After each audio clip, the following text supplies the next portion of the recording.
So, I'm that realtor that loves working with first time home buyers, and I wanted to share some of my best tips on what not to do when you're buying a home for the first time.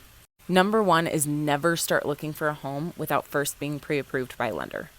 There are a couple terms thrown around in lending. One is pre qualification, one is pre approval.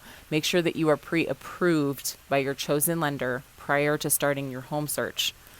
Your agent should also have a list of preferred lenders that they can refer to you, but make sure you shop around and find a lender that really feels right for you. The second mistake to avoid as a first time home buyer is to be super clear with your agent on how they're getting paid.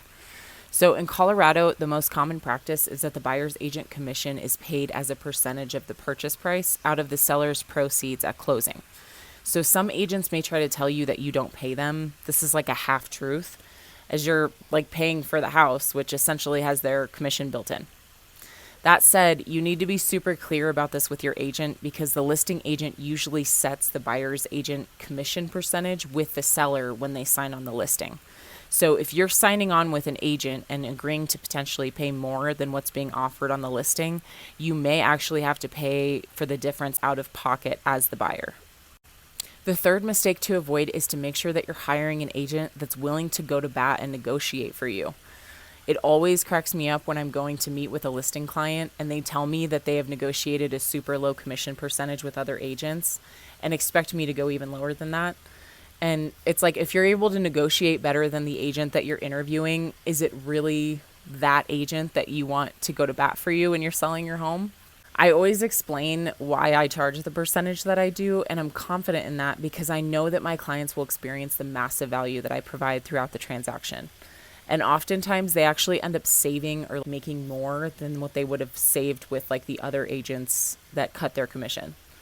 So this is the common case of cheaper is not always better and you get what you pay for. Number 4 ties in with number 3 in that don't make the mistake of hiring the right agent for you and then not trusting them to do their job. If you chose a good agent, no one should know the market better than them, and they will know when and where there is room to negotiate and will act in your best interest throughout the transaction. The last thing to avoid as a first-time home buyer is to not understand all the dates and deadlines on the contract. You are legally obligated under written contract to perform certain tasks during the real estate transaction, and it can cost you time and money if the ball is dropped on one of these tasks.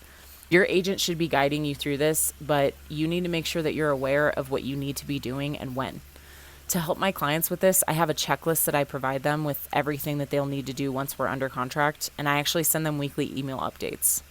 Follow for more tips.